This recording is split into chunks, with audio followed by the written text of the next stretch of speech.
Bonjour à tous et bienvenue dans cette nouvelle vidéo.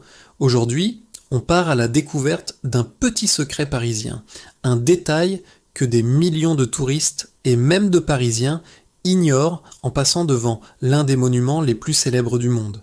La question du jour est simple.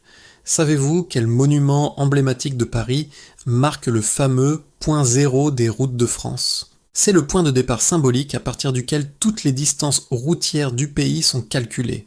Est-ce le majestueux Panthéon, la grandiose place de la Concorde ou l'iconique cathédrale Notre-Dame de Paris? Prenez un instant pour y réfléchir. Vous avez votre idée? Allez, je ne vous fais pas languir plus longtemps. La bonne réponse est Notre-Dame de Paris. Et oui, c'est sur le parvis de cette merveille architecturale que se cache ce symbole si important.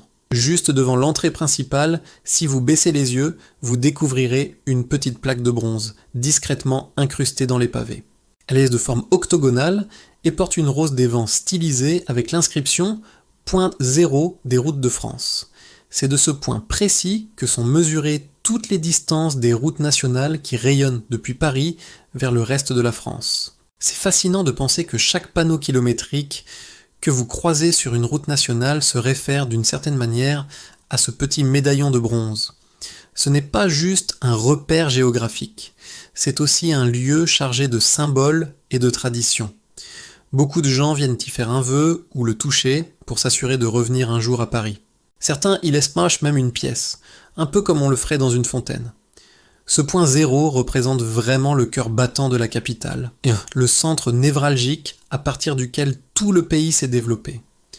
La prochaine fois que vous aurez la chance de vous promener sur l'île de la Cité, prenez un moment pour chercher cette plaque. C'est une façon unique de se connecter à l'histoire de la ville et du pays tout entier. C'est l'un de ces petits détails qui rendent Paris si magique et plein de surprises. Voilà pour cette petite anecdote historique. J'espère que ça vous a plu et que vous avez appris quelque chose de nouveau aujourd'hui. Dites-moi en commentaire si vous connaissiez déjà l'existence de ce point zéro ou si vous comptez aller le voir lors de votre prochaine visite à Paris. N'oubliez pas de liker la vidéo si elle vous a intéressé et de vous abonner à la chaîne pour ne manquer aucune de nos prochaines explorations. Merci beaucoup de m'avoir suivi et je vous dis à très bientôt pour de nouvelles découvertes.